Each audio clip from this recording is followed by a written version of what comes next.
최근에 우리 사회에도 미투 운동이라는 것이 이제 시작이 되었습니다.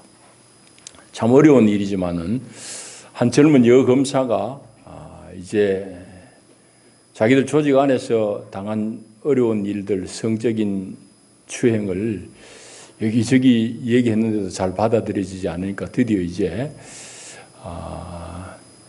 TV 방송에 나와가지고 자기가 당했던 그런 일들을 언론에 폭로한 이래로 우리 사회 곳곳에 숨어있던 그런 일들이 막 드러나기 시작했어요. 미투라는 건 나도 당했어요, 나도 당했어요 하면서 여기저기서 이제 여성들이 당했던 성적인 억압, 성적인 추행, 뭐 폭행 이런 것들이 이제 폭로하는 그런 현상들을 말하는데 우리 사회가 조금은 더 진보할 수 있는 그런 계기가 될 것입니다. 그렇게 하고 보니까 뭐 연극계는 연극계대로 또 문학은 문학계대로 뭐 대학 사회에서조차도 그런 일들이 있었다고 폭로한 일들이 이어지는 걸 보게 됩니다.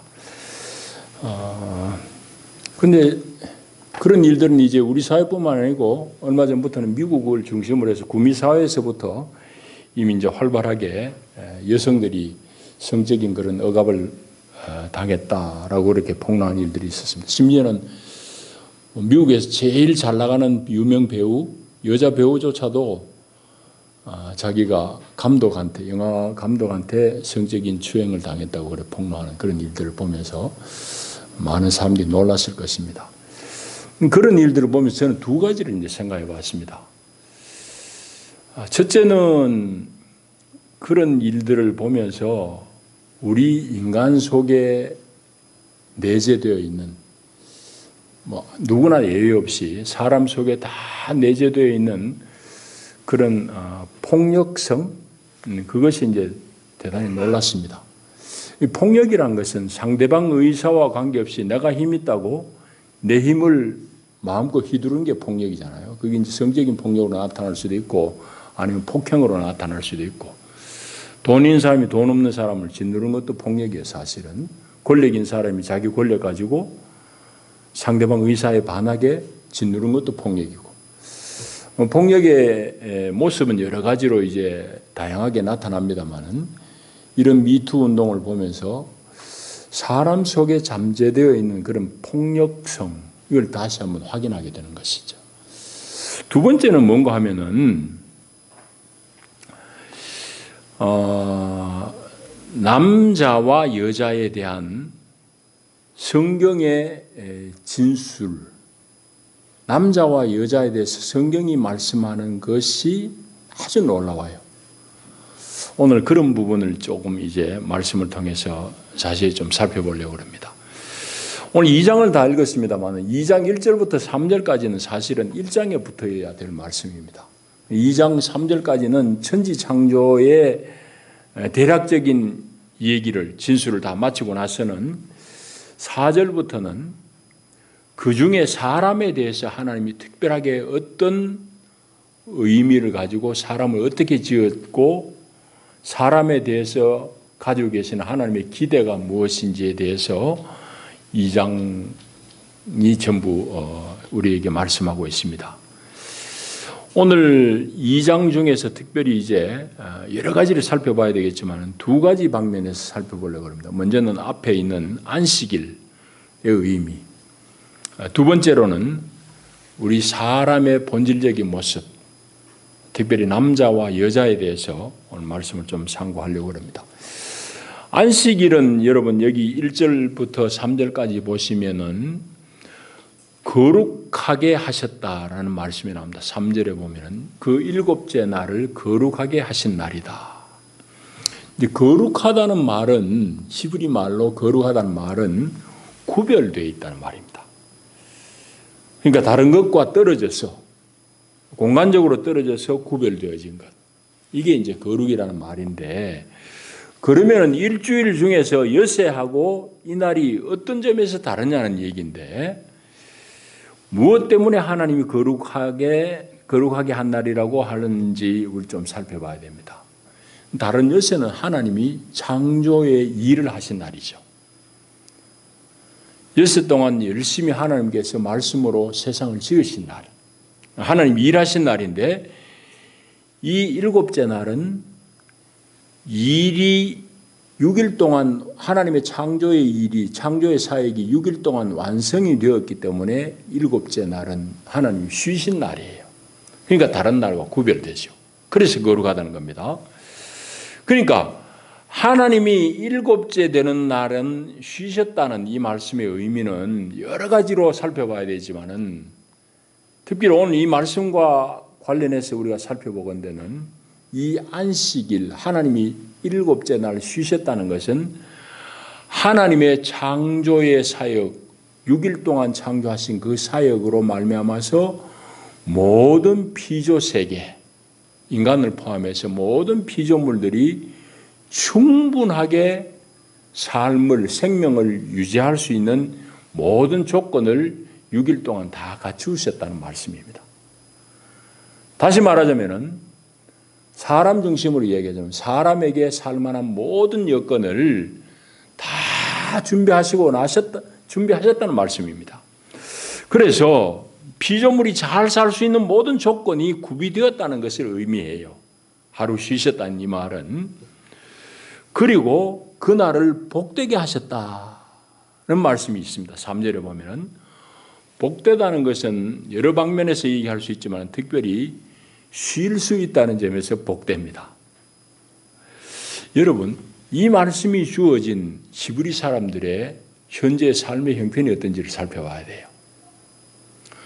우리는 일주일에 하루 쉬는 게 너무 당연시되는 사회에 살고 있습니다.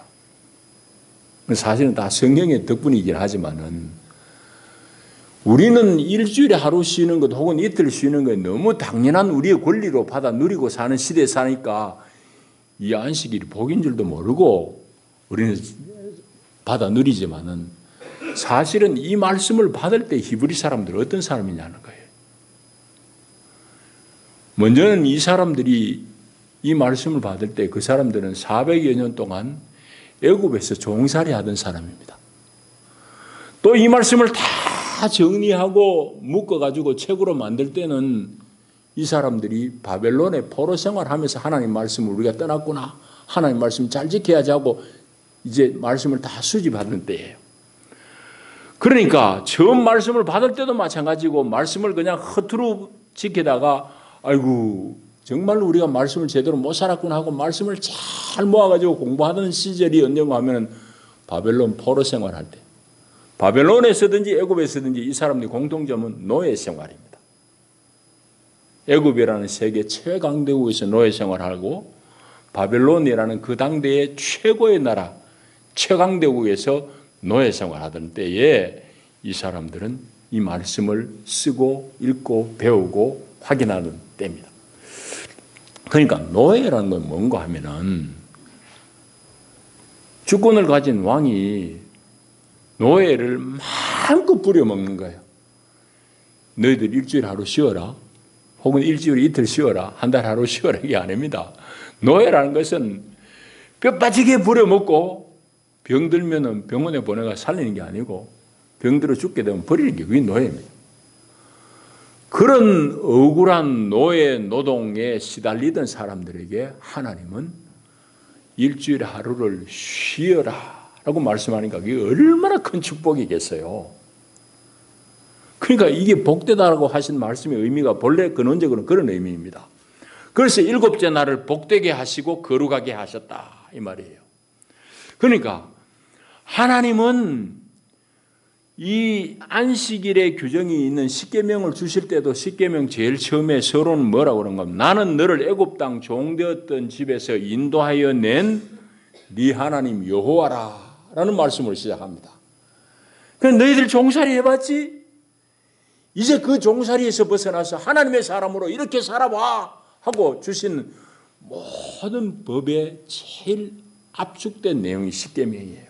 그 중에 하나가 이제 안식일이잖아요. 그러니까 종살이가 얼마나 힘들고 노예가 얼마나 참 인간 대접도 못 받고 살았던데 그 중에서 하나님 뽑아내셔서 너희들이 이제 하나님의 사람으로 이렇게 살아라 하고 주신 게 십계명이에요.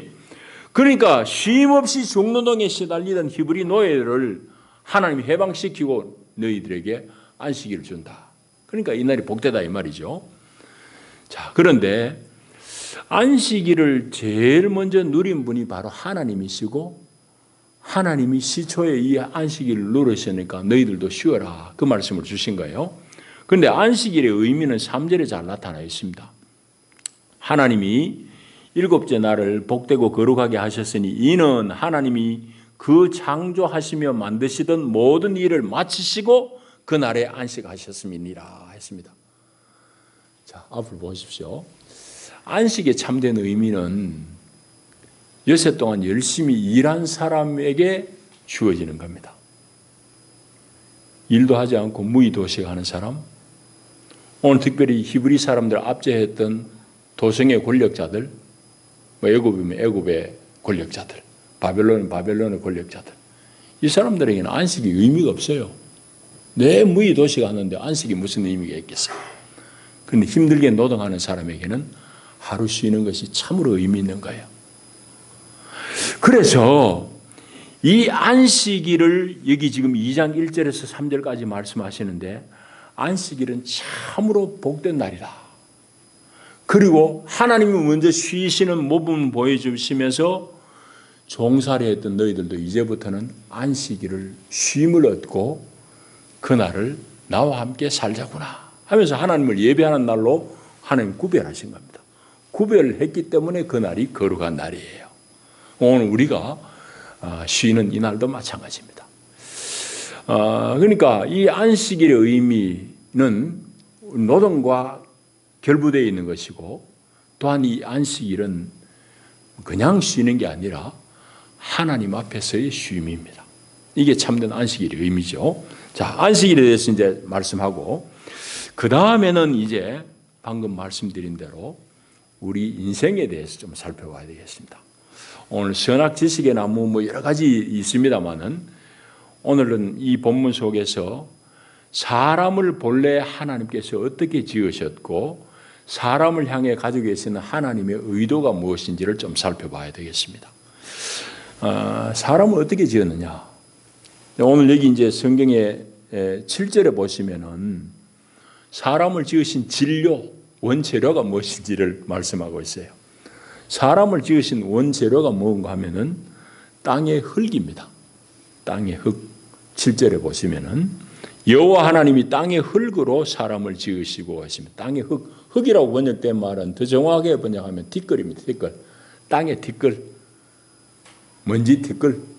아무 가치 없는 것. 땅의 그 흙으로 사람을 지으십니다.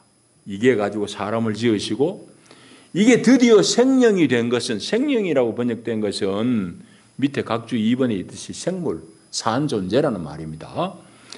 그럼 흙으로 사람을 이게 가지고 만들어 놓으면 그야말로 조각에 불과하지만은 이게 산 존재가 된 것은 어떤 단계를 거쳤는가 하면은 하나님께서 그 코에 당신의 산 숨, 생명의 숨 하고 하나님의 생명의 숨을 불어넣으니까 비로소 움직이고 생각하는 존재가 되었다 이 말입니다. 이 생명의 숨, 너샤마입니다. 히브리 말로. 하나님이 숨을 훅 불어넣으니까 비로소 산 존재가 되었다 이 말이죠. 이건 지금 대단히 놀라운 그런 진술입니다. 이 뭔가 하면은 사람은 진료로, 재료로 보면은 이거는 무가치한 존재예요. 땅에 티끌이 흙이 흙. 그런데 사람이 생명체가 된 것은, 의미 있는 존재가 된 것은, 살아있는 존재가 된 것은 하나님의 숨 덕입니다. 하나님의 숨 덕분에 우리가 살아서 하나님과 교제하고 하나님 뜻을, 하나님의 길을 쫓아갈 수 있다 이 말입니다. 그러니까 생명이라는 것은 전적으로 하나님의 숨으로부터 주어집니다. 히브리 사람들 속에는 이런 창세기의 정신이 분명하기 때문에 그 사람들에게는 하나님의 숨이 끊어져 버리고 하나님의 숨 걷어가 버리면 그 즉시로 흙으로 돌아가는 거예요. 실질적으로 그래요. 우리가 숨 끊어지면 우리는 흙으로 돌아가는 거지. 시간이 좀 오래 걸리고 덜 걸리고 그 차이죠. 그래서 시편 104편 28절에 이렇게 말씀하고 있습니다. 주께서 주신즉 그들이 받으며 주께서 손을 펴신즉 그들이 좋은 것으로 만족하다가 주께서 낯을 숨기신즉 그들이 떨고 주께서 그들의 호흡을 거두신즉 그들은 죽어 먼지로 돌아가나이다. 인간의 한계를 그렇게 노래하고 있어요. 주님이 그들의 호흡을 거둬가신즉 그들은 죽어 먼지로 티끌로 돌아간다. 흙으로 돌아간다 이 말입니다. 이건 사실이잖아요. 그러니까 사람이 의미 있는 것은 하나님의 생명의 숨입니다. 생명의 숨. 오늘 우리 신약시대를 사는 우리에게 의미 있는 것은 하나님의 생명의 숨인 성령의 기운입니다. 그게 돈 많다고 의시되는 사람들은 참 불쌍한 사람들이에요. 권력 있다고 남을 억압하는 사람 참 불쌍한 사람이에요. 사람이 참으로 의미 있는 것은 그 속에 하나님의 숨, 오늘 성령의 기운이 우리 속에 있을 때입니다. 비로소 그게 사람이 존재 가치가 있는 거예요. 오늘 그것을 창세기 2장에서 먼저 보여주신 겁니다. 아담을 지을 때에 하나님이 땅에 티끌 가지고 지었고 그 속에 그 코에 당신의 생명의 숨을 불어넣으니까 비로소 생명이 된 거예요. 자, 그걸 이제 말씀합니다. 그러니까 사람이 본질적으로는 참 허망한 존재예요. 흙과 똑같아요. 근데 그 사람이 가치 있는 것은 그 속에 하나님의 생명의 숨을 불어넣어 줬기 때문에 그 숨이 끊어지고 그 숨을 하나님 거둬가시면 그 즉시로 우리는 땅으로 돌아가는 거예요. 자, 그게 성경적인 인간관입니다. 자, 그런데 하나님이 만물을 지으실 때는 의미 없이 지지 않잖아요. 특별히 사람을 지을 때 보시기에 심히 좋았다고 할 정도로 사람에 대한 기대가 많아요. 우리 인생에 대한 하나님의 의도가 분명한데 그 의도가 뭐냐는 것을 살펴봐야 됩니다. 이제 지난 시간에도 말씀드렸습니다만 오늘 이 본문과 관련해서 말씀을 드리자면은 사람은 근원적으로 어떤 존재로 어떤 의도로 지었느냐 5절에 잘 나타나 있습니다. 5절 다시 한번 읽어보시죠. 여호와 하나님이 땅에 비를 내리지 아니하셨고 땅을 갈 사람도 없었으므로 들에는 초목이 아직 없었고 밭에는 채소가 나지 아니하였으며 했습니다. 거기 사람을 어떻게 규정하고 있는가 하니까 땅을 갈 사람이라고 표현하고 있습니다. 땅을 기경할 사람.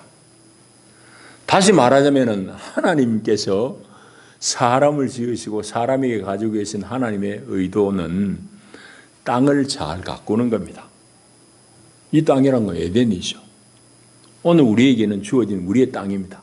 거창이고 한국 땅이고 세상이고 이 땅을 잘 갈아야 되는 거예요.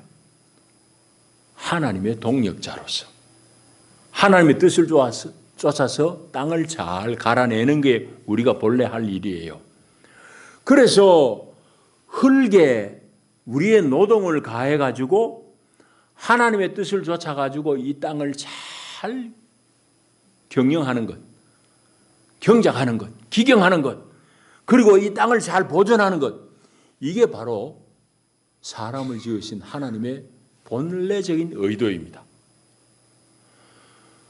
그러니까 사람은 흙으로 지을 수밖에 없었어요.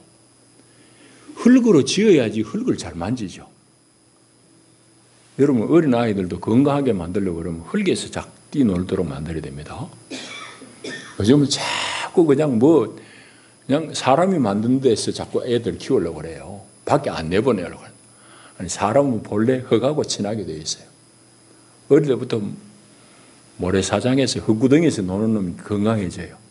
그리고 본래 흙에서 놀도록 되어 있고 사람이 흙을 밟으면 건강하게 되어 있고 다 흙으로 되어진 존재이기 때문입니다. 그래서 사람은 자꾸 이제 흙을 떠나는 생활을 하고 있어요. 우리가 전부 새 위에 그냥 시멘트 위에 사는 거예요. 우리가 건강하지 못한 이유들 다 그렇게 있습니다. 그래서 하나님은 흙으로 사람을 지으시고 우리의 근원이 흙을 잘 가꾸고 땅을 잘 가꾸도록 하는 것이 사람을 지으신 하나님의 본래 의도입니다. 그걸 이제 잘 보셔야 돼요. 그래서 우리가 이제 오후 시간에 요리문답 배우고 그러지 않습니까? 요리문답에 보면 사람의 제일 가는 목적이 무엇이뇨? 우리 다 배우지요. 사람의 제일 가는 목적은 하나님을 영화롭게 하는 일이다. 그렇게 우리 배웠지 않습니까? 사람의 제일 가는 목적은 오늘 우리가 살듯이 내 행복, 내 유익을 추구하는 데 있는 게 아니에요. 어떻게 하면 하나님 기쁘시게 할까? 어떻게 하면 하나님과 함께 살면서 하나님의 영광을 드러낼까? 이게 우리의 지음받은 본래적인 의도입니다. 오늘 세상이 막 뒤죽박죽 되어가고 세상이 꼬이고 왜곡되는 그런 결정적인 이유는 하나님 본래 창조 질서에서 사람들이 너무너무 빗나갔기 때문이에요. 자, 그걸 우리가 좀 잘 살펴봐야 되겠습니다. 그래서 땅을 잘 가꾸는 것, 이게 본래 하나님의 의도. 이 세상을 하나님의 뜻에 맞게 경영하는 것, 이게 하나님이 사람을 지으신 이유예요. 그래서 땅을 지으시고 온 세상을 만드신 하나님은 마지막에 사람을 짓고 사람에게 그 땅을 위임하신 것. 그 땅을 하나님 뜻에 맞게 잘 다스려야 됩니다. 그게 우리가 맡은 첫째 일이에요. 자, 그런데 오늘 여기 또 중요한 또 한 가지 사건이 있습니다. 그건 바로 여자를 지으신 일입니다. 여자를 지은데 하나님께서 어떻게 지으신고 하면은 18절을 좀 보셔야 됩니다. 이 18절이 사실은 번역이 어려워서 이렇게 할 수밖에 없었어요. 오늘 여러분들이 히브리 말을 하나 배워야 돼요. 이 말을 제대로 우리가 알려고 그러면은 18절 우리 같이 한번 읽어봅니다. 2장 18절 시작.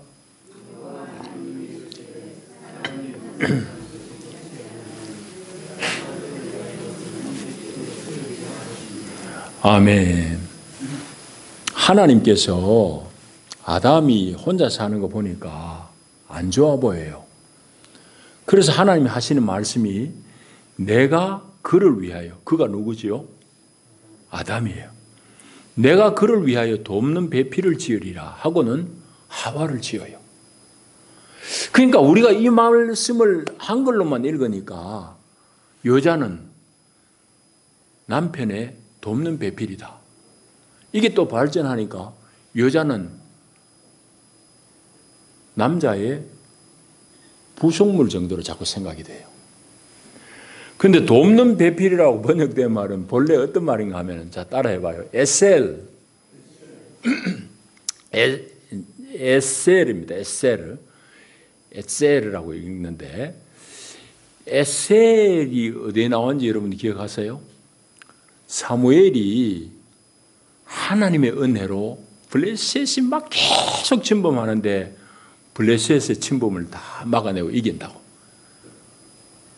그 사무엘상 7장에 보면은 미스바와 센 사이에 큰 돌 비석을 세워요. 강제토왕비 같은 이런 비석을 세우고 그 돌 이름은 뭐라고 그러죠?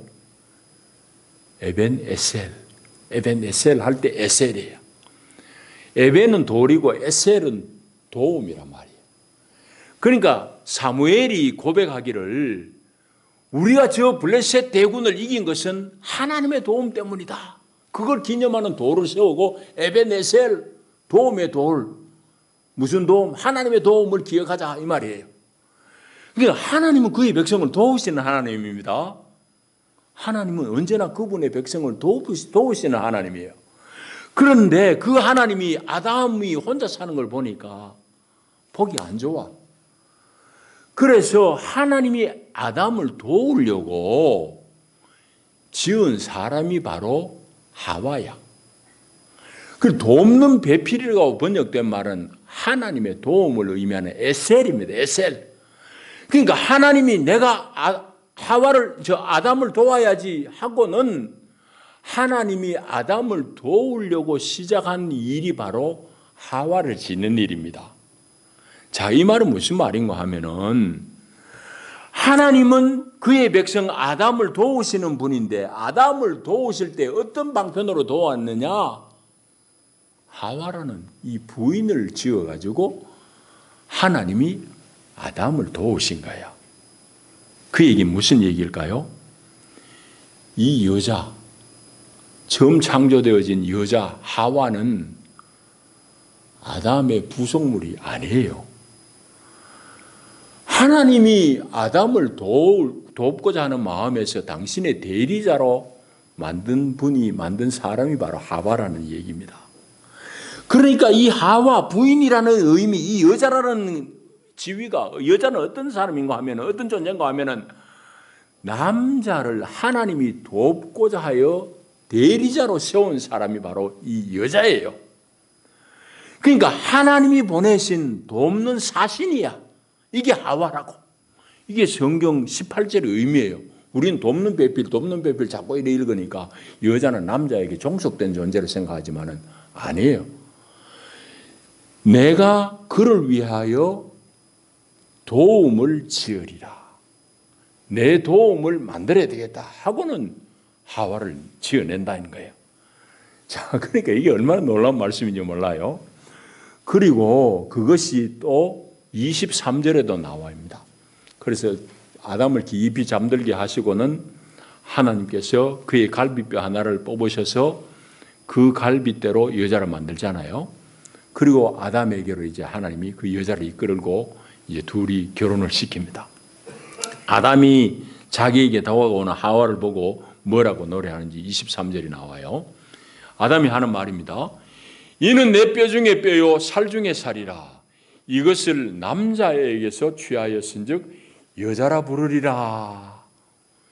우리말로 읽으면 이게 밋밋해요. 이것을 남자에게서 취했기 때문에 여자라 부르리라. 무슨 말인가 싶지만 역시 이것도 아주 깊은 의미가 있어요. 그러니까 18절하고 통하는 말씀인데 하와가 아담의 종속물로 부속물로 만든 게 아니잖아요. 하나님의 돕는 통로로, 하나님의 대리자로, 하나님의 사신으로 만든 거예요. 하나님이 아담을 돕고 싶으니까 하나님이 하와를 만드셨다고. 그걸 이제 아담이 알고는 아담이 하는 노래가 바로 23절이에요. 남자에게서 취하신 즉 여자라 부르리라. 이 말은 근원적으로 같다는 의미입니다. 남자, 여자. 이 히브리 말로 읽으면 이시가 남자고 이샤가 여자입니다. 그거는 말의 몸은 같고 끝 말꼬리만 여자를 나타낼 뿐이에요. 남자, 여자 같다 이 말입니다. 남자라는 존재에서 나오기 때문에 똑같은 존재구나, 동등한 존재구나, 그런 의미예요. 그것이 이제 아담이 고백하는 노래에 나온 내용입니다. 자, 그러니까 여러분 보십시오. 하나님이 아담을 도우려고 하와를 여자를 만든 거예요. 하나님의 도움을 실행하는 사람으로서 여자다 말이죠. 그러니까 실질적으로도 그래요. 남자는 여자 없이는 못 살아요. 남자는 여자 없이 잘 못 삽니다. 막 깨째째하고 뭐 안 돼요. 남자는 여자 없이 살 수 없는 존재예요. 여성의 도움 없이는 남자는 아름답게 살 수도 없고 행복하게 살 수도 없고 선하게 될 수도 없어요. 하나님 보시기 안 좋았다 그러잖아요. 혼자 사는 게. 여러분, 그렇게 한계를 가진 존재가 바로 남자예요. 그것이 오늘 18절에 의미하는 에셀이라는 말의 의미입니다. 돕는 배필이라고 번역할 수밖에 없는 그 말의 본래적인 의미예요. 그러니까 여러분들, 여자는 너무너무 귀한 거예요. 하나님의 대리인이에요. 여러분의 남편을 하나님을 대신해서 돕는 사람이 부인들이라고. 그 남편은 부인들을 어떻게 생각해야 되겠어요? 또 부인은 남편을 어떻게 생각해야 되겠어요? 오늘 이 말씀만 깊이 생각해도 다 답이 나와요. 서두에 얘기했듯이 그런데 이 성경에 놀라운 이런 진리를 다 망각해버렸어요. 기독교 국가라고 하는 미국에서조차도 힘 있는 남자가 여자를 폭력으로 성추행하고 성폭행하고 억압을 합니다. 그 본질적인 이유가 하나님이 지으신 남자와 여자의 의미를 모르는 데서부터 출발해요. 남미는 말할 것도 없고 우리나라도 오랜 동안 여자는 그냥 남자에게 종속되어진 그런 존재로만 생각했습니다. 아니에요. 너무너무 귀한 말씀이 2장에 다 나옵니다. 그러니까 남자와 여자는 근원이 같은 거예요. 근원이 같아. 어떤 의도로 남자와 여자가 돕는 존재가 되어가지고 하나를 이루어서 에덴을 가꾸는 거예요. 세상을 가꾸는 거예요. 어떻게? 하나님의 뜻을 쫓아서. 얼마나 귀한 말씀인지 모릅니다. 오늘 여기서 일그러지니까 가정이 망가져버리고 세상이 망가지고 창세기 말씀은 곱씹으면 곱씹을수록 우리를 하여금 많은 것을 얘기하고 있는 책입니다.